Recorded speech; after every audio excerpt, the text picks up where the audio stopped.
वचन में जाएंगे। मैं एक छोटी सी प्रार्थना करती हूँ। Hallelujah, thank you Jesus. धन्यवाद प्रिय परमेश्वर बाप्पा, पुन्हा एक बार बाप्पा तुझ्या सिंहासनासमोर मला उभं केलंय. सचूक काळ स्तुती करते प्रभू. तुझ्या क्रूसाच्या आड मला तू लपव. माझ्या विचारांचा, ओठाचा, कंठाचा तू ताबा घे प्रिय परमेश्वर बाप्पा. आणि जे आज वचन येणार आहे प्रभू, माझ्या विचारांद्वारे, माझ्या मुखाद्वारे नाही, परंतु परमेश्वराच्या पवित्र आत्म्याच्या प्रेरणेने येऊ दे प्रिय परमेश्वर बाप्पा. पवित्र आत्म्या माझ्या विचारांचा, माझ्या ओठाचा, कंठाचा, जिभेचा ताबा तू घे प्रिय परमेश्वर बाप्पा. मला तू सहाय्य कर प्रिय परमेश्वर बाप्पा. आणि तुझे वचन दिलेलं आहेस ते योग्य रीतीने सांगण्यास, डिलिव्हर करण्यास तुझ्या पवित्र आत्म्याच्या सामर्थ्याने मला तू भरपूर. इथे बसल्या प्रत्येकांवर तुझा आशीर्वाद पाठव. तुझा अभिषेक आज या ठिकाणी उतरू दे पिता परमेश्वर. धन्यवाद तुझे नाव दे.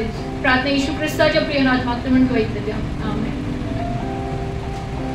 Hallelujah, praise the Lord.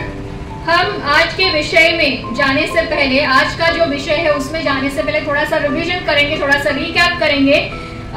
पिछले कुछ संडे से, पिछले कुछ रविवार से हम कुछ फीस्ट या सनों के त्योहारों के बारे में सीख रहे थे ना. तो कितने त्योहार हैं? 7. हमको भूलना नहीं, ये चीजें हमको याद रखनी है. 7 में से कितने पूरे हुए हैं? 4. अरे कॉन्फिडन्स, आत्मविश्वासाने सांगा. चूक तर चूक. 7 सण आहेत, त्यातले 4 पूर्ण झालेले आहेत. बाकी किती आहेत? 3 बाकी आहे ना. 3 अभी बाकी है. 7 टोटल सण आहेत जे इस्रायली लोकांना पिता परमेश्वराने दिलेले. त्यातले 7 मधले 4 जे आहेत ते नवीन करारामध्ये पूर्ण झालेले आहेत आणि 3 बाकी आहेत ना. आता जो पुढचा सण आहे, मागचा सण कोणता साजरा केला आपण? प्रथम फळाचा. आणि जो येणार आहे तो पवित्र आत्म्याचा. वा, नाईस. मी 7 सणांची नावं तुम्हाला विचारणार नाहीये, पण ते तुम्हाला बाय हार्ट करायचे आहेत आणि येणाऱ्या दिवसामध्ये आपण हे रिव्हिजन करत राहणार आहोत ना. तर किती सण आहेत, किती पूर्ण झाले, किती बाकी आहे, नेक्स्ट कोणते आहे, ते सर्व तुम्हाला माहिती आहे. पण ते 7च्या 7 प्रमाणे आपल्याला लक्षात ठेवणं देखील गरजेचं आहे. तर आजचा आपला विषय आहे प्रिपेरेशन, तयारी. तयारी म्हणजे तयारी आपल्या जीवनाचा अविभाज्य भाग आहे ना. आपला दिवसच तयारीने चालू होतो ना. सकाळी उठलं नाही की नाश्त्याची तयारी, एस्पेशली जर महिला वर्किंग असो की हाऊसवाईफ असो, सकाळी उठल्या उठल्या नाश्त्याची तयारी. लेकरं असेल तर त्यांच्या शाळेची तयारी, ऑफिस असेल तर स्वतःच्या ऑफिसची तयारी, नवऱ्याच्या ऑफिसची तयारी, दुपारच्या जेवणाची तयारी, रात्रीच्या जेवणाची तयारी, झोपायची तयारी ना. सगळ्या गोष्टीची आपल्याला काय करायला लागते? तयारी करायला लागते ना. चर्चला येण्यासाठी आपण अशीच उठून आलोत का? नाही, तयारी करून आलो ना. वचन द्यायला मी अशीच येऊन उभी राहिली का इथे? नाही. 4 ते 5 तास मला लागतात. आठवडाभर विशेष प्रार्थना करून मागावा लागतो आणि मग विषय मिळाल्यावर त्या वचनाची मला काय करायला लागते? तयारी करायला लागते. त्याच्यानंतर मी येऊन या ठिकाणी उभी राहू शकते ना. मे महिना चालू झाला, वेकेशन, सुट्टींचा ना, वेकेशनची तयारी, सुट्टीची तयारी. लग्न प्रसंग आला, लग्नाचा जेव्हा मुहूर्त येतात त्यावेळेस काय होतं? लग्नाची तयारी. लग्नाची तयारी कधी संपत नाही ना, शेवटपर्यंत ती तयारी चालूच असते. पण ह्या सगळ्या शारीरिक या फिजिकल रेल्मच्या आपल्या प्रिपरेशंस आहे ना. फिजिकल रेल्म में हम ये सारी तैयारियां कर रहे हैं, लेकिन आत्मिक रीति से भी हमें कुछ चीजों की तैयारी करनी है. तो वो चीजें क्या है वो आज हम देखेंगे. हमारा जीवन जो है तैयारी, हर चीज में हम क्या करते हैं? हर चीजों की तैयारी करते हैं, सुबह उठने से लेकर रात को सोने तक. तो आत्मिक रीति से हमें किन चीजों के लिए तैयार रहना है या किन चीजों की तैयारी करनी है वो आज हम देखेंगे. नोहा, पुराने नियम में नोहा की कहानी हम सबको मालूम है ना. नोहा ने किस चीज की तैयारी की? पण कशासाठी तयारी केली थी? आर्क बांधलं, फ्लड ना. जल प्रलय येणार होता ना, बारिश होने वाली थी 40 दिन और 40 रात. तो वो फ्लड आने वाला था, जल प्रलय येणार होता. त्याची काय केली? नोहाने तयारी केली ना. योसेफाने कशाची तयारी केली? जोसेफ, दुष्काळ ना. नोहाने फ्लडची तयारी केली. योसेफाने किती वर्ष दुष्काळ पडणार होता? 7 वर्ष मिस्र देशात दुष्काळ पडणार होता. तर त्यांनी काय केली? त्या दुष्काळाची तयारी केली. अन्न सामग्री 7 वर्ष त्याचा पुरवठा व्हायला त्यांनी काय केलं? साठवून ठेवलं. आणि आपण मागच्या काही संदेशात आपण इथे येणारं वचन इथेच ऐकून इथेच सोडून द्यायचं नाहीये ना. मागे आपण एक विषय बघितला, त्याच्यामध्ये कशाचा दुष्काळ पडणार आहे? कशाचा दुष्काळ पडणार आहे? वचन ऐकण्याचा की बोलण्याचा? वचन ऐकण्याचा. आत्मविश्वास ना. लक्षात राहिलं पाहिजे, कॉन्फिडन्सने ते उत्तर आलं पाहिजे. तर मी आज वचन तुम्हाला पुन्हा एकदा आठवण करून देते. आमोस याचा 8वा अध्याय 11वं वचन. याच्यात आपण पाहिलं होतं की प्रभू परमेश्वर म्हणतो, पहा असे दिवस संकेत आहेत, त्यात मी देशावर दुष्काळ आणीन. तो दुष्काळ पाण्याचा नव्हे, अन्नाचा नव्हे, पाण्याचा नव्हे, तर परमेश्वराचे वचन ऐकण्यास संबंधाचा होईल. मग अन्नधान्याचा जेव्हा दुष्काळ पडणार होता तर योसेफाने काय केलं? दुष्काळाची तयारी केली, साठा केला, पुरवठा केला. ज्यावेळेस मागे पण मी प्रश्न विचारला होता, ज्यावेळेस दुष्काळ येतो तर आपण काय केलं पाहिजे? मामाने उत्तर दिलं होतं ना की आपण काय केलं पाहिजे? साठा करून ठेवला पाहिजे ना, जसं योसेफाने साठा करून ठेवला होता. तर जसं मी म्हटलं की इथून येणारं वचन फक्त कानाला ऐकण्यास चांगलं असलं नाही पाहिजे, तर आपल्या जीवनामध्ये छोटीतली छोटी का असेना पण एक काहीतरी बदल घडवणारं ते वचन असलं पाहिजे. तर आजपासून एक नवीन उपक्रम आपण राबवणार आहोत. आजपासून दर आठवड्याला आपल्याला काय करायचं? कशाचा साठा करायचा आहे? वचनाचा साठा करायचा ना, कारण वचन ऐकण्या संबंधाने येणाऱ्या दिवसात दुष्काळ पडणार आहे. तर आपल्याला काय करायचं? त्या दुष्काळाची तयारी करायची आहे. तर ती तयारी आपण आतापासून चालू करणार आहोत. आजपासून पुढच्या आठवड्यात आपण भेटूपर्यंत एक वचन प्रत्येकाने बायहाट करायचं. जमेल का? शाळेत असताना केलेलं ना? शक्य आहे? जे पाठ आहेत, जे ऑलरेडी आपल्याला पाठांतर आहेत, योहान 3:16, ते सगळे लहानपणीचे वचन आहे. नवीन एखादं वचन आपल्याला दर आठवड्याला आपण थोडक्याच आहोत. पुढच्या आठवड्याला मी प्रत्येकाला पुढे बोलवून विचारणार आहे की कोणतं वचन या आठवड्यात तुम्ही बायहाट केलं. आणि ते फक्त बायहाटच नाही करायचं, तर उठता बसता झोपता आपल्याला काय करायचं? त्या वचनाची घोषणा करायची आहे. आणि त्याच्याने काय होईल? जसं आपण आधीच्या एका संदेशात बघितलं, आपण काय करणार? त्याच्याद्वारे त्या वचनाचं बी आपल्या जीवनामध्ये पेरू आणि ते यथाकाळी काय करेल? चांगलं पीक देणार आहे. तर आपल्याला काय करायचंय? दर आठवड्याला आजपासून एकच वचन घ्या. आठवड्याला एक वचन, जास्त आहे का? नाही ना, आठवड्याला दिवसाला नाही सांगत आहे मी. आठवड्याला एकच वचन आपल्याला काय करायचंय? छोटं असो, लहान असो, मोठं असो, जे पण तुमच्या आवडीचं वचन आहे ते तुम्हाला बायहाट करायचंय. पुढच्या रविवारी इथे येऊन ते बोलायचं आहे ना. आपल्याला काय करायचंय? साठा करायचा. एक चांगलं उदाहरण आपल्याला परमेश्वराने दिलेलं आहे. नीतिसूत्र याचा 6वा अध्याय 6 ते 8 वचन. काही वचन मीच वाचते वेळ वाचवण्यासाठी आणि काही तुम्हाला वाचायला सांगते. आपल्या सर्वांच्या परिचयाचं हे वचन आहे. उन्हाळा आहे ना, जसं मी म्हटलं उन्हाळ्याचा सण आला. उन्हाळ्यामध्ये काय होतात? कोणता छोटा प्राणी बाहेर येतो? भिंतीवर इथे तिथे सगळीकडे आपल्याला दिसतो. काय? हा नाही, मुंग्या. उन्हाळ्यात काय येतात त्या बाहेर? काय येतात उन्हाळ्यामध्ये? मुंग्या काय लागतात? गोळा करण्यासाठी ना. काही लोक म्हणतात की उष्णतेमुळे मुंग्या बाहेर येतात, पण जसं नीतिसूत्रे 6 ते 8 मध्ये मुंग्यांचं उदाहरण, एवढंसं छोटंसं, काय त्याला प्राणीच म्हणणार ना, प्राणी म्हणण्याची मला माहिती नाही, एवढीशी छोटीशी मुंगी आहे, पण त्याचं उदाहरण परमेश्वराने आपल्याला दिलेलं आहे. काय म्हणतो परमेश्वर? अरे अशा मुंगीकडे जा, तिचे वर्तन पाहून काय हो? शहाणा हो. का? तिला कोणी धनी नाही, देखरेख करणारा किंवा अधिपती नाही. ती उन्हाळ्यात आपले अन्न मिळवते आणि कापणीच्या दिवसात आपले भक्ष्य जमा करून ठेवते. ती काय करते? उन्हाळ्यात, पावसाळ्यामध्ये आपल्याला नाही दिसत ना, पावसाळ्यामध्ये मुंग्या येत नाही, तर ती काय करते? आपल्या अन्नाचा साठा करून ठेवते. तर त्याच प्रकारे आपल्याला काय करायचंय? तयारी करायची. कशाची? दुष्काळाची तयारी करायची ना. वचन ऐकण्या संबंधाने दुष्काळ पडणार आहे, तर त्या दुष्काळाची आपल्याला तयारी करायची आहे. त्या वचनाचा आपल्याला साठा करून ठेवायचा आहे ना. तर वचनाचा साठा आपल्याला करायचा आहे. दुसरी गोष्ट म्हणजे सेवेची तयारी ना. येशू ख्रिस्ताने किती वर्ष सेवा केली? 3.5 वर्ष. पण त्याची तयारी त्यांनी किती वर्ष केली? 30 वर्ष ना. 3.5 वर्ष, 33 वर्ष तो या पृथ्वीवर राहिला. त्याच्यातले फक्त 3.5 वर्ष त्यांनी सेवा केली, पण 30 वर्ष त्यांनी काय केलं? त्या सेवेची तयारी केली ना. 30 साल तक यीशु मसीह ने क्या किया? अपनी सेवकाई की तैयारी की. उसमें से केवल 3.5 साल उसने सेवकाई की. ती सेवकाई फक्त येशू ख्रिस्तालाच दिली होती का? ती सेवा, मिनिस्ट्री फक्त येशू ख्रिस्ताला किंवा पाळकाला की मी आता इथे उभं राहून वचन देत आहे यांनाच दिली आहे का? सेवा कोणाला दिली आहे? प्रत्येकाला दिलेली आहे ना. इथे सेवा काय आहे? मत्तय 28:19 ते 20. त्या सेवेची आपल्याला तयारी करायची. तर कोणत्या सेवेची तयारी करायची आहे आपल्याला? मत्तय 28:19 ते 20. तेव्हा तुम्ही जाऊन सर्व राष्ट्रातील लोकांना शिष्य करा, त्यांना पित्याच्या, पुत्राच्या व पवित्र आत्म्याच्या नावाने बाप्तिस्मा द्या, जे काही मी तुम्हाला आज्ञा दिले ते सर्व त्यांना पाळाव्यास शिकवा आणि पहा युगाच्या समाप्तीपर्यंत मी सर्व दिवस तुमच्या बरोबर आहे. मी तुम्हाला आज्ञा दिली आहे. कुणाला आज्ञा दिली आहे? कुणाला आज्ञा दिली आहे? आपल्या सर्वांना आज्ञा दिली आहे ना. आपल्याला देवाने किती शुभवर्तमान आहेत? बायबलमध्ये 4 शुभवर्तमान आहे आणि आपल्याला देवाने 5वं शुभवर्तमान केलेलं आहे. आणि आपल्या जीवनाद्वारे आपण काय केली पाहिजे? सेवा केली पाहिजे आणि त्याची तयारी आपण केली पाहिजे. पहिले पेत्र 4:10-11.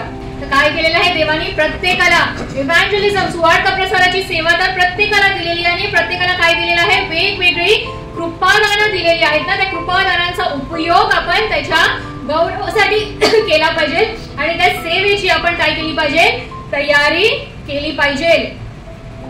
आणि तिसरी गोष्ट, पहिली काय होती? कशाची तयारी करायची आपल्याला?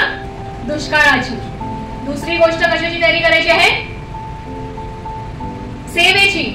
पहिली दुष्काळाची तयारी करायची आहे, दुसरी सेवेची तयारी करायची आहे, तिसरी युद्धाची तयारी करायची आहे. We need to prepare for war. Christian life is a warfare. एक विश्वासी का जीवन कोई युद्ध से कम नहीं है. और ये युद्ध हमारा किसके साथ है और ये कैसे लड़ना है, इसके बारे में हमको परमेश्वर का वचन बताता है. इफिसियन्स पत्र 6-12. युद्धाची आपल्याला तयारी करायची आहे.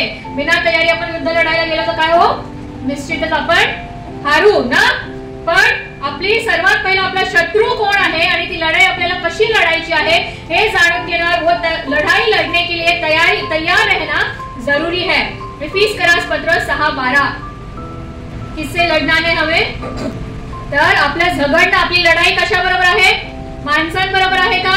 Is it with flesh? पण आपण काय करतो? आपली सर्व शक्ती जी आहे ती मनुष्याबरोबर एकमेकांबरोबर लढण्यातच घालवून टाकतो ना. We have to preserve that energy. आपल्याला ती शक्ती काय आहे ती साठवून ठेवायची आणि तयारी कशाची करायची? कुणाशी झगडणं आहे आपल्या? तर रक्त मांसांबरोबर नव्हे तर सत्तांबरोबर, अधिकाऱ्यांबरोबर, सध्याच्या काळोखातील जगाच्या अधिपतींबरोबर, आकाशातील दुरात्म्यांबरोबर आहे ना.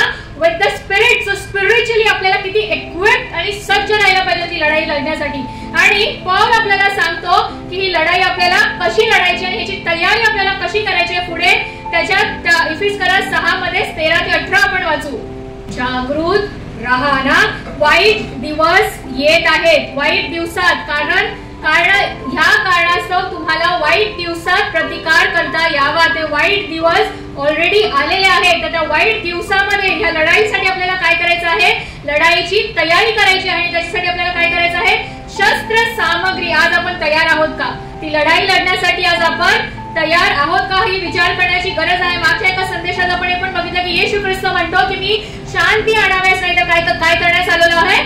तलवार चालवण्यास आलेलो आहे ना. तर ती तलवार काय आहे? तर त्याच्या आत्म्याची तलवार म्हणजे त्याचं वचन आहे. त्याच्या वचनाची तलवार घेऊन आपण त्या सैतानाशी, त्या सत्तांबरोबर, त्या अधिकाऱ्यांबरोबर लढण्यास आज तयार आहोत का? ती तयारी आपण केली पाहिजे. आणि भरपूर अशा ठिकाणी, भरपूर वचनामध्ये कशाचे त्याच्या येण्याचा काळ जवळ आलेला आहे, वाईट दिवस जवळ आलेले आहे. आणि असे भरपूर वचन आहेत बायबलमध्ये जिथे त्याचं वचन सांगतं की जागृत राहा. जागृत राहा म्हणजे डोळ्यात तेल घालून जागे राहणं नाही ना. जागृत राहा म्हणजे be alert, vigilant. Wanted movie बघितलाय का कोणी? सलमान खानचा वॉन्टेड मूवी. त्याच्यातला तो विलन आठवतो का? गनी ना, गनी नाव असतं त्याला. तर त्याला काय करतात? त्या आयलंड वरती घेऊन जाताना होतं त्याला झोपू द्यायचं नाही. झोपला की मारायचं, झोपला की मारायचं. तर जागृत राहणं म्हणजे त्या प्रकारे आपल्याला जागाने राहायचं. तर आपल्याला काय करायचंय? सावधान इंडिया बघतो का? बघितलंय का? सावधान इंडिया मध्ये काय सांगतात सुरुवातीला आणि एंडला? सतर्क रहो, सावधान रहो. तर आपल्याला काय करायचंय? जागृत राहायचंय म्हणजे अलर्ट राहायचंय, विजिलंट राहायचंय, सतर्क राहायचंय. ज्या गोष्टी आपल्या आजूबाजूला घडत आहेत, जे वाईट दिवस येत आहेत त्याच्याबद्दल आपल्याला काय राहायचंय? सतर्क राहायचंय, सावधान राहायचं. आपल्याला त्या गोष्टींची जाणीव असणं गरजेचं आहे. आणि आपली तलवार, बिना वचनाची तलवार घेता आपण ही लढाई कदापि जिंकू शकत नाही. त्यामुळे आपल्याला काय करायचंय? त्या वचनाचा साठा करायचा आहे की वाईट परिस्थिती आली तर वचन निघालं पाहिजे. परिस्थितीच्या नुसार काय झालं पाहिजे? वचन निघालं पाहिजे. आणि ही लढाई आपण केवळ त्या वचनानेच जिंकू शकतो. आपल्याला विचार करण्याची गरज आहे की ती आपली तलवार, वचनाची तलवारच कुठे मिसप्लेस झाली आहे का, हरवली आहे का, काय ती म्यानातच आहे का, त्याला गंज लागलाय का. तर म्यानातून ही तलवार काढून आपल्याला काय केलं पाहिजे, त्याचा गंज साफ करून त्याचा युद्धासाठी त्याची तयारी केली पाहिजे. आणि जसं सणांबद्दल आपण सणांनी सुरुवात केलं ना, कुठला सण साजरा केला आपण, प्रथम फळाचा रेझरेक्शन. सण आला की शॉपिंग ना, घराची साफसफाई, शॉपिंग. जसं आपण रेझरेक्शन डे साजरा केला तर नवीन कपडे, आपल्यासाठी मोठा सण आहे ना तो, नवीन कपडे घेतले असतील, घराची साफसफाई केली असेल, भरपूर तयारी केली असेल, लोक घरी पाहुणे आले असतील. परंतु आत्मिक स्तरामध्ये आपल्याला येणाऱ्या एका सणाची तयारी करायची आहे. तो सण कोणता आहे, कोणत्या सणाची तयारी आपल्याला करायची, पवित्र आत्म्याची तर करायचीच आहे. पण तो जो सण जो पूर्ण झालेला नाही आहे, पवित्र आत्म्याचा सण पूर्ण झालेला आहे पण जो पूर्ण झालेला नाही त्यातला कोणता सण आहे, जो अंगावरचा झाला ना तोच होता प्रथम फळ.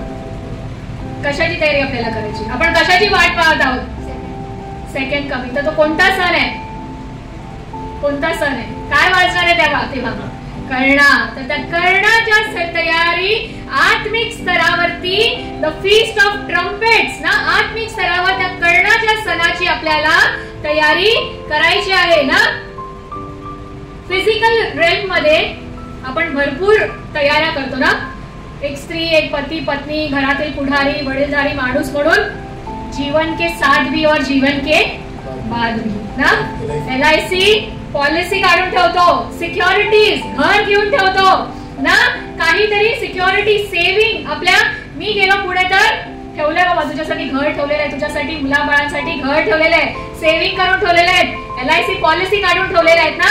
तर काय करतो, फिजिकल रेल्म मध्ये आपण काय करतो, या प्रकारच्या आपण तैयारियां करते ना. इस रीति से हम क्या करते हैं, फिजिकल रेल में हम क्या करते हैं, हमारे पीछे जो छूट जाएंगे, हम अगर मर गए तो हमारे पीछे हमारा जो परिवार है, हमारे बाल बच्चे हैं, उनके लिए हम तैयारी करके रखते हैं. पण माझ्या प्रियांनो, ही तयारी आत्मिक स्तरामध्ये चालणार नाही. ज्यावेळेस तो करण्याचा सण येईल, ज्यावेळेस तो करणा वाजेल, त्यावेळेस पती नाही म्हणू शकत ना, थांब मी जाऊन येतो, तू राहा मागे ना, तू मागे राहा, तू लेकरांची काळजी घे, मी जाऊन येतो.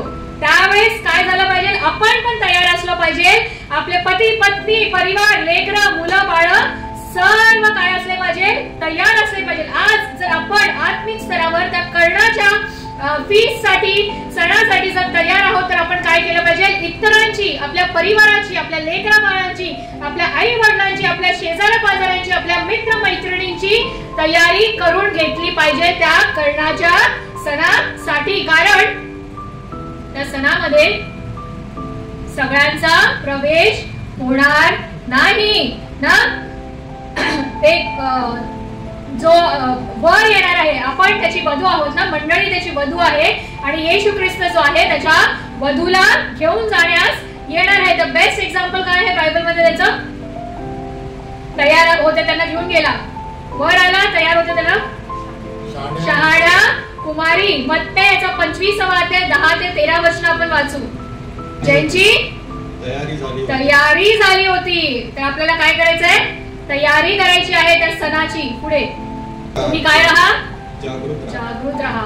इथे काय सांगितलेलं आहे, तयारी ज्यांची झाली होती त्यांना तो घेऊन गेला आणि दार बंद झाला. त्यासाठी आपल्याला काय सांगितलं येते, जागृत राहा. जागृत राहणं म्हणजे आपण आताच बघितलं ना, जागृत राहणं म्हणजे जाग राहणं नाही तर सतर्क राहणं, विजिलंट, अलर्ट राहणं. जसं सणांबद्दल मी म्हटलं, तर जसं रेझरेक्शन साठी गेला किंवा क्रिसमस साठी गेला ना, घरामध्ये जर जास्त लोक असले, 4-5 लोक असले तर त्यातल्या काही लोकांना तयारी करायला वेळ लागतो ना. मग आपण काय सांगतो, मोस्टली स्त्रियांना, मुलींना तयारी करायला वेळ लागतो. मग आपण जे मोठे लोक तयार झाले त्यांना काय सांगतो, तुम्ही जा पुढे, आम्ही मागून येतो ना, तुम्ही जा पुढे, आम्ही मागून येतो. जेव्हा कळणा वाजेल त्यावेळेस आपल्याला ती संधी मिळणार नाही की तुमची तयारी झाली आहे, तुम्ही जा पुढे. ज्यांची तयारी झाली आहे त्यांना घेऊन तो निघून जाईल आणि मग तुम्ही, आपण जे मागे जर आपण राहिलो तर आपण मग तयारी करतच बसू ना. Those were left behind, they are left behind. जे मागे राहिले ते मागेच राहून गेले. त्यामुळे आपल्याला काय करायचंय, तयारी करायची आहे त्या कर्णाच्या सणाची, त्याच्या येण्याच्या आगमनाची आपण काय करायची आहे, तयारी करायची आहे. आणि जागृत राहायचं आहे. त्या 10 कुमारांमधल्या ज्या शहाण्या कुमाऱ्या होत्या त्यांच्याप्रमाणे आपल्याला काय करायचं आहे, येशू ख्रिस्ताबरोबर तो करण्याचा सण साजरा करण्यासाठी आपल्याला काय करायचं आहे, तयारी करायची आहे. तर कशाची तयारी करायची आहे? पहिली दुष्काळाची, दुसरी सेवेची ना, आणि तिसरी युद्धाची, चौथी सणाची आपल्याला तयारी करायची आहे. आणि जसं मी म्हटलं की सगळेजण त्यावेळेस घेतले जाणार नाही. ज्याची तयारी होती तेच घेतले जाते. त्याच्या संदर्भात आपण अजून एक वचन बघू, मत्ते 24:40 ते 44. म्हणून काय राहा, जागृत राहा. आपण जे वचन वाचले त्या ठिकाणी सतत एक गोष्ट सांगितलेली आहे. पहिली म्हणजे सिद्ध राहा. सिद्ध असा म्हणजे पण त्याचा अर्थ आहे, दुसऱ्या भाषांतरामध्ये इंग्लिश मध्ये म्हटलं तर त्याचा पण अर्थ आहे अलर्ट, बी अलर्ट, तयार राहा आणि जागृत राहा. सतर्क असणे आपल्याला गरजेचं आहे आणि तयार असणं गरजेचं आहे. कारण ती घटका, ती वेळ तो कधी येईल आपल्याला कुणालाच ठाऊक नाही. असं म्हटलेलं आहे की तो चोरासारखा येणार आहे ना, पण त्यांनी त्याच्या येण्याचे साईन आपल्याला दिले आहेत. आपण भारतामध्ये अतिथी देवो भव म्हणतो ना, पण तेच अतिथी जर अचानक आले तर धांदल कशी उडते हे मला विचारा ना. आता जसे माझ्याकडे जसं आता प्रशू येणार आहे, तिने आधीच मला मेसेज करून सांगितलं, मी एकटी राहते ना, तर मी माझं घराचं सामान आहे ते माझ्यापुरती थोडंच भरून ठेवते. ती येणार असेल तर मला माहिती असेल की तिला चहा आवडतो, तर मी ऑलरेडी दूध, चहापत्ती, साखर सगळं पुरवठा साठा करून ठेवते. पण जर अचानक कोणी आलं तर काय होतं, आपली तयारी नसते. पण थँक्स टू आता आपल्याकडे इन्स्टामार्ट, ब्लिंकिट छान नाव ठेवले ना. ब्लिंकिटच्या ओनरला कदाचित ते माहिती असेल, पलक झपकते ही उठा ले जाएंगे ना, ब्लिंकिट. पण ज्यावेळेस तो ब्लिंकिटचा वेळ येईल तर ब्लिंकिट वरती ऑर्डर करूपर्यंत इथे लोक ब्लिंकिट होऊन जातील ना. तर त्याच्यासाठी आपल्याला काय केलं पाहिजे, तयार राहिलं पाहिजे ना. आपला पाहुणा जो आहे तो अगदीच न सांगता नाही येत आहे ना. त्यांनी आपल्याला चिन्ह देऊन ठेवलेलं आहे त्याच्या येण्याचे. त्यांनी एक्झॅक्ट टाइम आपल्याला, एक्झॅक्ट वेळ, तो क्षण माहिती नाहीये, पण त्यांनी ते चिन्ह देऊन ठेवलेले आहे. त्याच्यासाठी तो आपल्याला वारंवार काय सांगतो, तुम्ही तयार राहा आणि जागृत राहा ना. त्याच्या येण्याची वेळ अगदीच जवळ आलेली आहे आणि ती घटका आणि ती वेळ कुणालाच माहिती नाही. ज्यावेळेस आपल्याकडे पाहुणे येतात आपण त्यांना वेळ विचारतो ना, कोणत्या वेळेला तुम्ही येणार ना. पण अगेन जरी पाहुण्यांनी आपल्याला वेळ दिला, but it never works as per the time. We go as per the Indian standard time. जर 5चा टाइम दिला तर 7च्या आधी आपण त्याची अपेक्षा नाही करू शकत. पण जरी आपल्याला माहिती त्यांनी 5चा टाइम दिलाय, 7च्या आधी नाही येणार, तरी आपण ती तयारी 7च्या नंतर करणार काय. 5चा जर टाइम दिलाय तर 5च्या आधीच आपण काय करणार, त्यांना जेव्हा यायचंय ते येऊ दे, पण आपण काय करणार, तयारी करून ठेवणार. त्यांना जेव्हा यायचं ते येऊ दे, आम्ही तयार आहोत, तुम्ही तुमच्या वेळेनुसार या. हे तर आपले जगिक पाहुणे आहेत. इथे आपला विशेष अतिथी येत आहे ना, आपला वर येत आहे आपल्या वधूला घेऊन जाण्यासाठी. तर त्याच्यासाठी आज आपण तयार आहोत का हे विचार करण्याची आज आपल्याला गरज आहे ना. A preparation in the spiritual realm cannot be I will go and make provision for the left behind ना. आत्मिक स्तरावर आपण असं नाही म्हणू शकत की मी जातो आणि मागच्यांसाठी मी प्रोव्हिजन, पुरवठा करून ठेवतो. नाही, I need to prepare, I need to be prepared and I need to prepare others as well. जसं आता दादानी वचन वाचलं, एक मागे राहील आणि एक घेतला जाईल. आज जर मी तर एकटी राहते ना, तर जर आज आपण परिवारामध्ये राहतो आणि पती घेतला जाईल, पती मागे राहील तर आपल्याला आनंद होईल का. पती पत्नी घेतले जातील, लेकरं मागे राहतील तर आनंद होईल का. लेकरं घेतले जातील, आई वडील मागे राहतील तर आनंद होईल का. नाही. तर आपल्याला काय करायचंय, स्वतःची पण तयारी करायची आहे आणि त्यांची देखील तयारी करायची आहे ना. ऍज अ चर्च आपण काय आहोत, त्याची वधू आहोत आणि आपल्या वरासाठी, आपला वर जो लवकर येत आहे आपल्याला घेऊन जाण्यासाठी आपल्याला काय करायचं, we need to be prepared ना. ज्यावेळेस येशू ख्रिस्ताने त्याच्या शिष्यांची नेमणूक केली ना, एक शिष्याला उचललं, ते म्हटले का थांब जर आम्ही घरातली कामं आवरून येतो ना, आमच्या लेकरांना शाळेत सोडून येतो. नाही, त्यांनी काय केलं, जे काम करत होते तसेच सोडून ते त्याच्या मागे गेले. ज्यावेळेस आता पण येशू ख्रिस्त येईल, त्याचं बोलावणं ज्यावेळेस येईल, सगळं आपलं काय आहे, सगळ्या जगी गोष्टी, everything will be left behind and we will be take it away. तर आज आपण त्याच्यासाठी तयार आहोत का? आणि फक्त आपल्यालाच तयारी करायची नाहीये, तर देवाने देखील काही गोष्टी आपल्यासाठी तयार केल्या आहेत आणि करत आहेत. तर त्या गोष्टी काय आहेत ते आज आपण बघू. आपल्या सर्वांच्या परिचयाचं वचन, आज आपण ते गीत पण गायलं ना, यहोवा चरवाहा मेरा, स्तोत्र संहिता 23:5. सर्वांना माहिती आहे की तो काय करतो? आपल्या शत्रूंच्या समोर, तू माझ्या शत्रूंच्या देखत मग पुढे ताट वाढितोस, तू माझ्या डोक्याला तेलाचा अभय करीतोस, माझे पात्र काटोकाट भरले आहे. इंग्लिश मध्ये किंवा हिंदी मध्ये तयार किया है. मेज को क्या किया उसने? तयार किया है. इंग्लिश मध्ये एनकेजेवी वर्जन आपण बघितलं तर त्यात असं लिहिलेलं आहे, you prepare a table before me in the presence of my enemies, you anoint my head with oil, my cup runs over. त्यांनी काय केलेलं आहे? ऑलरेडी टेबल, आपले जे जगिक शत्रू आहेत, म्हणून त्यांच्याशी लढण्यामध्ये आपली एनर्जी आपल्याला वेस्ट घालवायची नाही आहे. आपलं जे युद्ध ते सत्तांबरोबर, अधिकाऱ्यांबरोबर, आकाशातील दुरात्म्यांबरोबर आपलं जे युद्ध आहे त्याच्यासाठी आपल्याला तयारी करायची आहे. आपल्या जगिक शत्रूंबरोबर लढण्याची तयारी येशू ख्रिस्ताने, देवाने ऑलरेडी केलेली आहे. तो मेज त्यांच्या समोर आपल्यासाठी त्यांनी तयार केलेला आहे. आणखीन एक वचन आपण वाचू. त्यांनी आपल्यासाठी काय तयार केलेलं आहे? 1 कोरिंथ 2:9, 1 Corinthians 2:9.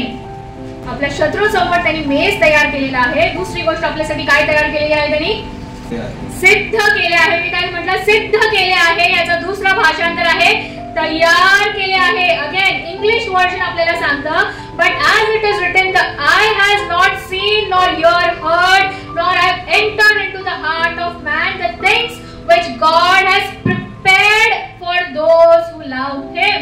आज जर आपण देवावरती प्रीती करतो तर आपण ज्या सर्व जगिक गोष्टींच्या तयारी करण्यामध्ये खटाटोप्या करत आहोत त्या करण्याची आपल्याला गरज नाही. कारण जे डोळ्यांनी पाहिलं नाही, कानांनी ऐकलं नाही, माणसाच्या मनात आपण कल्पना देखील करणार नाही, अशा उत्तम अशा गोष्टी त्यांनी आपल्यासाठी काय केलेल्या आहे? तयार केल्या आहेत. आपल्याला कशाची तयारी करायची आहे? कशाची तयारी करायची आहे? फेमाईन ना, दुष्काळाची तयारी करायची आहे, सेवेची तयारी करायची आहे, युद्धाची तयारी करायची आहे आणि त्याच्या येण्याची तयारी करायची आहे. त्यांनी आपल्यासाठी काय तयार केलेलं आहे? तर आपल्या शत्रू समोर मेज तयार केलेला आहे आणि आपण कल्पना करू शकत नाही अशा अद्भुत गोष्टींची तयारी, जे त्याच्यावर प्रेम करतात त्यांच्यासाठी आपल्यासाठी त्यांनी ती तयारी केलेली आहे. आणि तिसरी गोष्ट जी तयार करण्यासाठी तो गेलेला आहे ना, तो स्वर्गरोहण त्याचं झालं. पुनरुत्थानानंतर त्याचं काय झालं? स्वर्गरोहण झालं. तर तो कशासाठी गेलेला आहे? काय तयार करण्यासाठी गेलेला आहे? योहान 14:2-3. आपल्या शत्रू समोर त्यांनी मेज तयार केलेला आहे. उत्तम अशा गोष्टी आपल्यासाठी तयार केलेल्या आहेत आणि जे तयार करण्यासाठी तो गेलेला आहे. योहान 14:2-3. काय करायला गेलो आहे? तयार. तर तयारी फक्त आपल्यालाच नाही करायची आहे, तर तयारी तो देखील करत आहे. आणि ती जागा तयार केली म्हणजे काय होईल? तो म्हणतो मी तुम्हाला आपल्या जवळ घेऊन जाण्यासाठी येईन, कारण जिथे मी आहे तिथे तुम्ही असावे. तर आज आपल्याला विचार करण्याची गरज आहे की नैतिकरित्या आणि आत्मिकरित्या पश्चातापी अंतःकरणाने त्याच्या आदरेमध्ये, त्याच्या प्रीतीमध्ये, त्याच्या येण्यासाठी, आपल्या वराला आपण भेटण्यासाठी तयार आहोत का? 1 योहान 1:9 आणि कोणीतरी करा स्तोत्र संहिता 24:3-4. 1 योहान 1:9 मी वाचते. जर आपण आपले पाप पदरी घेतले तर तो विश्वसनीय व न्यायी आहे, म्हणून आपल्या पापांची क्षमा करील व आपल्याला सर्व अनितीपासून शुद्ध करील. पाप हा मानवी स्वभाव आहे. पाप हे आपल्याकडून घडत राहतं ना, परंतु त्याचं वचन आपल्याला काय सांगतं? जर आपण आपले पाप पदरी घेतले तर तो विश्वसनीय व न्यायी आहे आणि म्हणून आपल्या पापांची क्षमा करेल व आपल्याला अनितीपासून शुद्ध करेल. तर त्या पापे आपण पदरी घेऊन आपण तयार आहोत का? स्तोत्र संहिता 24:3-4. तर परमेश्वराच्या डोंगरावर कोण चढेल? त्याच्या पवित्र स्थानात कोण उभा राहील? तर आज आपले हात स्वच्छ आहेत का? आपले मन शुद्ध आहेत का? आपण तयार आहोत का? हे विचार करण्याची आज आपल्याला गरज आहे. आपण सर्वांनी शाळेमध्ये ती गोष्ट ऐकली ना, लांडगा आला ना, तो मुलगा फसवत असतो. लांडगा आला शेवटी काय येतं? लांडगा येतो आणि गुरांना, जे जनावर असं शीप राहतो खाऊन टाकतो ना. आपण काय झालेलो आहोत, वी हॅव बिकम कम्प्लेसेंट ना, आत्मसंतुष्ट झालेलो आहोत. कारण आपण ह्या सर्व गोष्टी, त्याच्या येण्याबद्दलच्या गोष्टी ज्या आहेत लहानपणापासून आपण ऐकत आलेलो आहोत ना. म्हणून आपण काय झालं, कम्प्लेसेंट आहोत. जब होगा तब देखा जाएगा, पर जब होगा तब देखा नहीं जाएगा. तर आपल्याला कम्प्लेसेंट व्हायचं नाही आहे. मत्ते 20:16 हे वचन आपल्या सर्वांना माहिती आहे. याप्रमाणे शेवटले ते पहिले व पहिले ते शेवटले होतील, कारण बोलवलेले पुष्कळ पण निवडलेले थोडके आहेत. शेवटले ते पहिले, शेवटले कोण आहे, जे आता जे विश्वासात येतात, कारण त्यांच्यासाठी या गोष्टी सर्व नवीन आहेत. त्यामुळे ते खूप नव्याने त्या गोष्टी आत्मसात करून विश्वासामध्ये खंबीर आहेत. आणि आपण आज आपल्याला विचार करण्याची गरज आहे की आपण ते पहिले ते शेवटले होत जात आहोत का.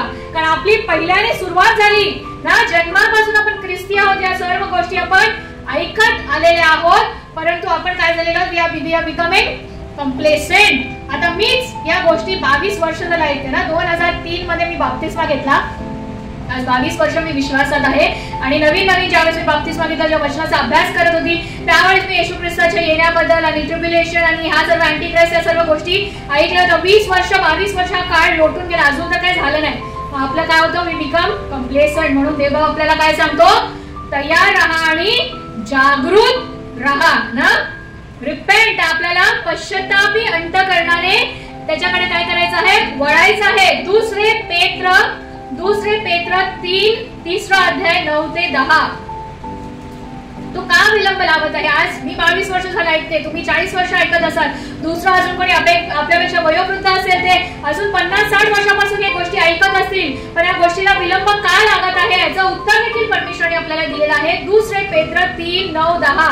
तो आपल्या वचनाविषयी विलंब लावत नाही, परंतु तो काय करतोय, धीराने सहन करतोय. का, कारण कुणाचा नाश व्हावा अशी त्याची इच्छा नाही, तर सर्वांनी पश्चाताप करावा अशी त्याची इच्छा आहे. तो विलंब लावत नाही आहे, परंतु आपल्याला तो काय करतोय, वेळ देतोय. पश्चाताप करण्याची, तयारी करण्याची वेळ देत आहे ना. बऱ्याच गोष्टी त्याच्या येण्याविषयीची योग्य ती वेळ त्यांनी सांगितलेली नाही. ती वेळ आणि घटका कुणालाच माहित नाही, परंतु त्यांनी काय दिलेले आहे, त्याच्या येण्याचे चिन्ह आपल्याला दिलेले आहेत. आणि बरेच ते चिन्ह काय झालेले आहेत, ह्या काळामध्ये पूर्ण होत आहेत. आणि या शेवटच्या काळात जर असताना आपल्याला जिवंत ठेवलेलं आहे, तर त्याच्या मागे काहीतरी योजना आहे की आपला नाश होऊ नये आणि इतरांचा देखील नाश होऊ नये, त्याच्यासाठी आपला उपयोग व्हावा. म्हणून या शेवटच्या काळात त्यांनी आपल्याला ठेवलेला आहे ना. या दिवसामध्ये, मागील काही दिवसामध्ये संपूर्ण इंटरनेट एका माणसाने व्यापून टाकलेला आहे ना. काही व्हिडिओज मी दादांना पाठवले, माहितीये का, कोण ऐकलंय का त्याचं नाव, पाहिले का त्याचे व्हिडिओज. आपल्याला जागृत राहायचंय. अब्दुल्ला हशीम, ऐकलंय नाव, नाही ऐकलंय, घरी जा आणि व्हिडिओ वरती त्याचं नाव शोधा. अख्ख्या युट्यूब वरती, इंटरनेट वरती, आपलं गुगल वर, इंस्टाग्राम वर छायावर नया किरदार आहे. तो सुपरस्टार आहे आत्ताचा. तो म्हणतो, त्याला लोक म्हणतात तो अँटिक्राइस्ट आहे, कारण तो उघडकीस पूर्ण त्याचा कुराणाचा अभ्यास आहे, त्याचा तोराचा अभ्यास आहे, जुडिझमचा अभ्यास आहे, इस्लामचा अभ्यास आहे, ख्रिश्चनिटीचा त्याचा अभ्यास आहे. तो म्हणतो की मी अल्लाच्या वंशातून आलोय, मी येशूच्या वंशातून आलोय ना. तो स्वतःला मसीहा म्हणत आहे आणि सगळे स्क्रिप्चर्स तो कोट करत आहे. तो म्हणतो की यशायाही माझ्याबद्दल सांगितलं आहे. तो म्हणतो पॉल खोटा संदेष्टा आहे ना.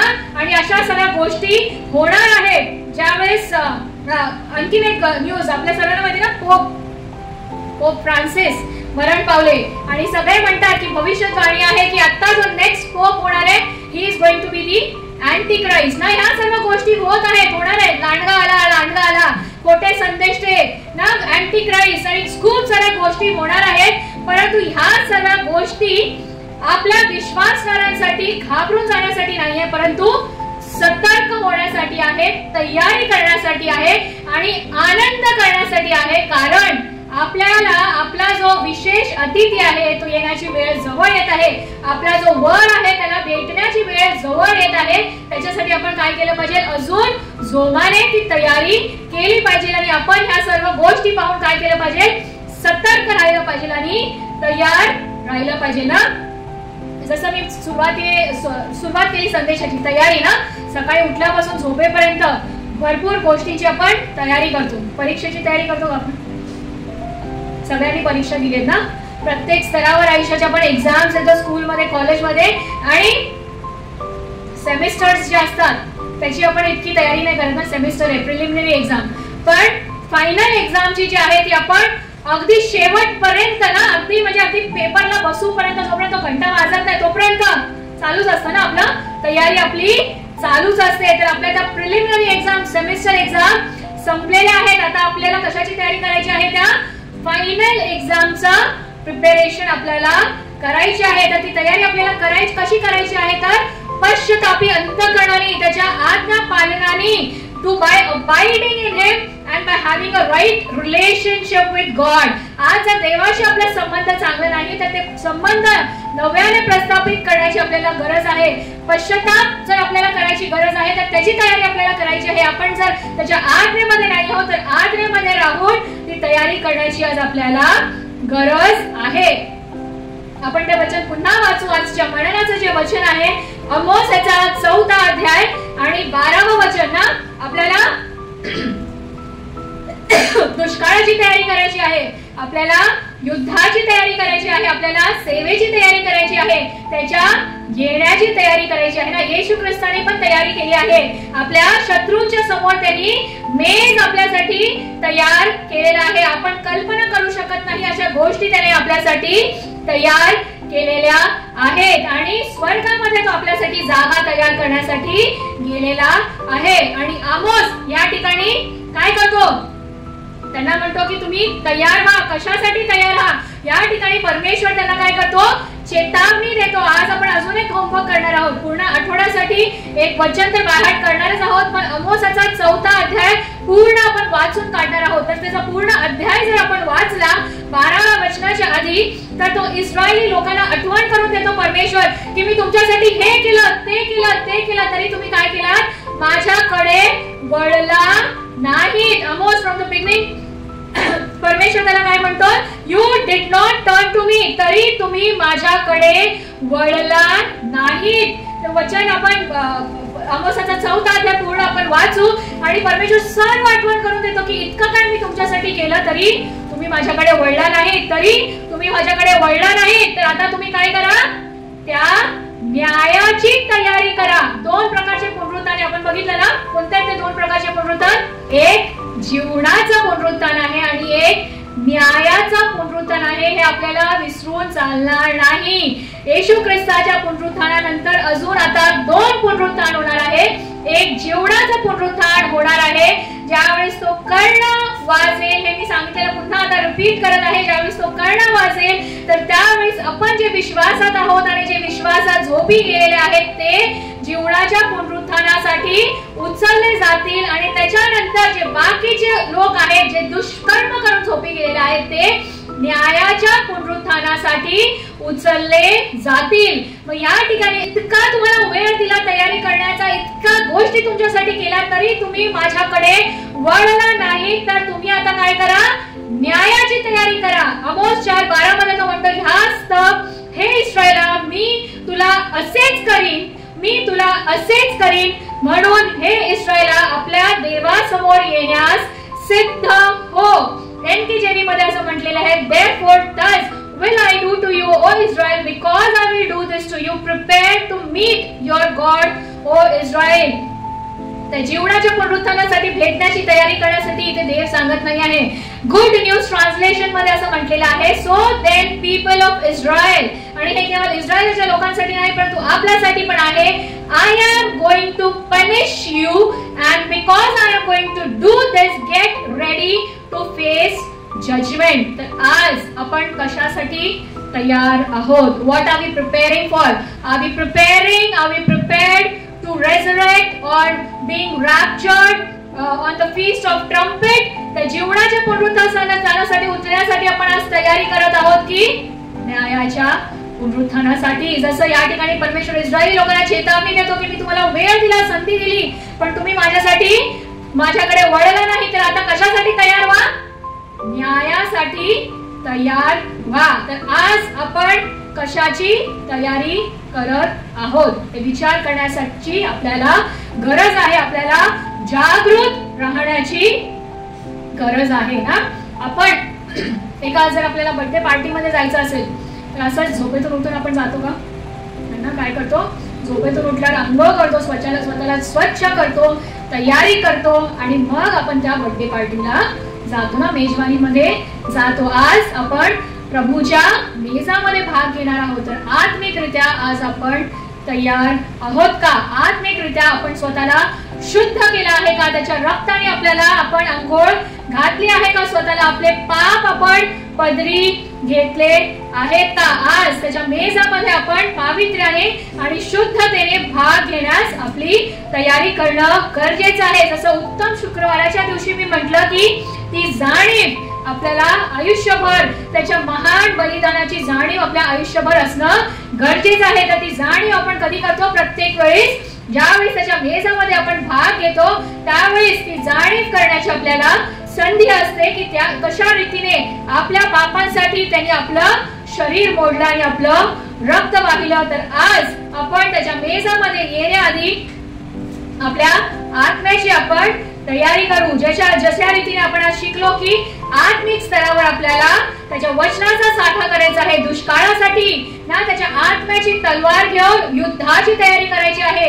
ना, इतरांना वाचवण्यासाठी आपण सेवेची तयारी करायची आहे आणि त्याच्याबरोबर तो करण्याचा सण साजरा करण्यासाठी आपण तयार असलो पाहिजे, ना की त्या न्यायाच्या दिवसासाठी. तर यावेळेस आपण आपले डोळे बंद करू, आपल्या माना लावू आणि त्याच्या मेजामध्ये भाग घेण्यासाठी आपल्या अंतःकरणाची, आपल्या आत्म्याची तपश्चर्यापी अंतःकरणाने आपण तयारी करू.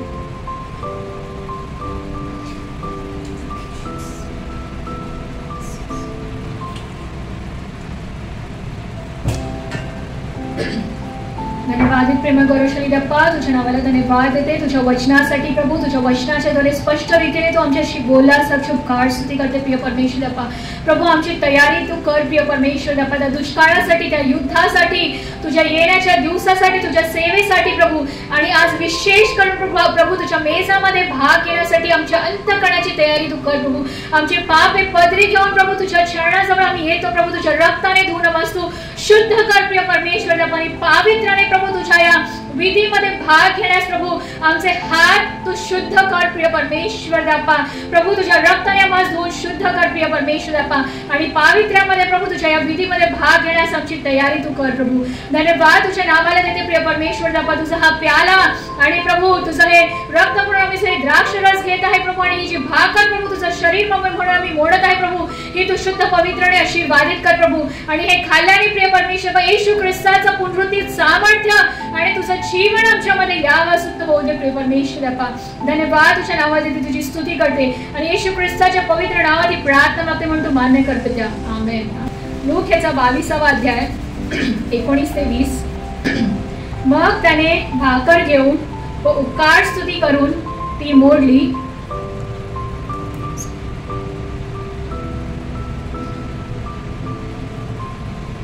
आणि त्यांना ती देऊन म्हटले, हे माझे शरीर आहे, ते तुमच्यासाठी दिले जात आहे, माझ्या स्मरणार्थ हे करा. त्याप्रमाणे भोजन झाल्यावर त्यांनी प्याला घेऊन म्हटले, हा प्याला माझ्या रक्ताचा नवा करार आहे, हे रक्त तुमच्यासाठी ओतले जात आहे. चल सुजीवायाला प्रभू येशू पदास धरी, अगसेंदू मधुनी तरायाला प्रभू येशू कृपाच तरी. प्रभुजा प्रभुजा प्रभुजा धरवंत्य पदा, जगदुधारक गुरु राजांच्या नदुजा पद मुक्ती पदा.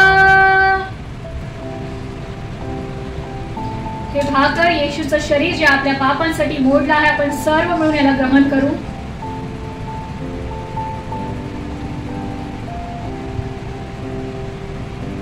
हा प्याला येशू ख्रिस्ताच्या रक्ताचं प्रतीक जे आपल्या पापासाठी वाहिलं गेलं, आपण सर्व मिळून ह्याच्यात भाग घेऊ.